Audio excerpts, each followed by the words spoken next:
Let's talk about some of the absolute worst ways you could ever possibly try to unclog your pores. My followers are going to laugh at me, but here's the photo. Here's how you can see I've had clogged pores, I have clogged prone skin. I've had this problem, okay, and this is not how you treat it. I make a lot of content about how to unclog your pores and I tell people exactly how I did it, so if you want to copy my routine, you can. It's all over my page. Let's start with number 1, using pore strips.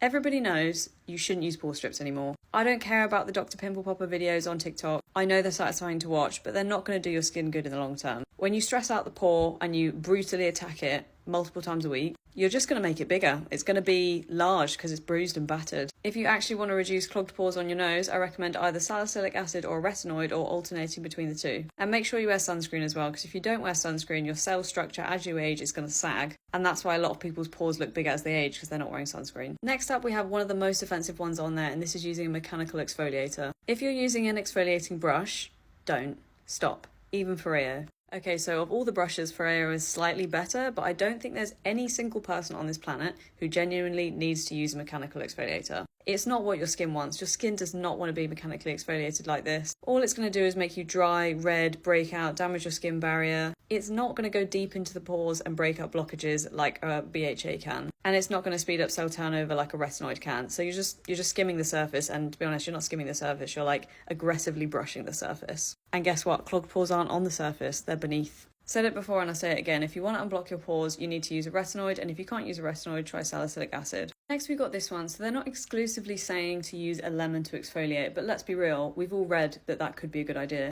I'm going to let you know that it's a bad idea, and I've done it before because I tried to fade my freckles all throughout my life, and they always tell you to use lemon juice. People always ask me what I think of DIY at-home skincare.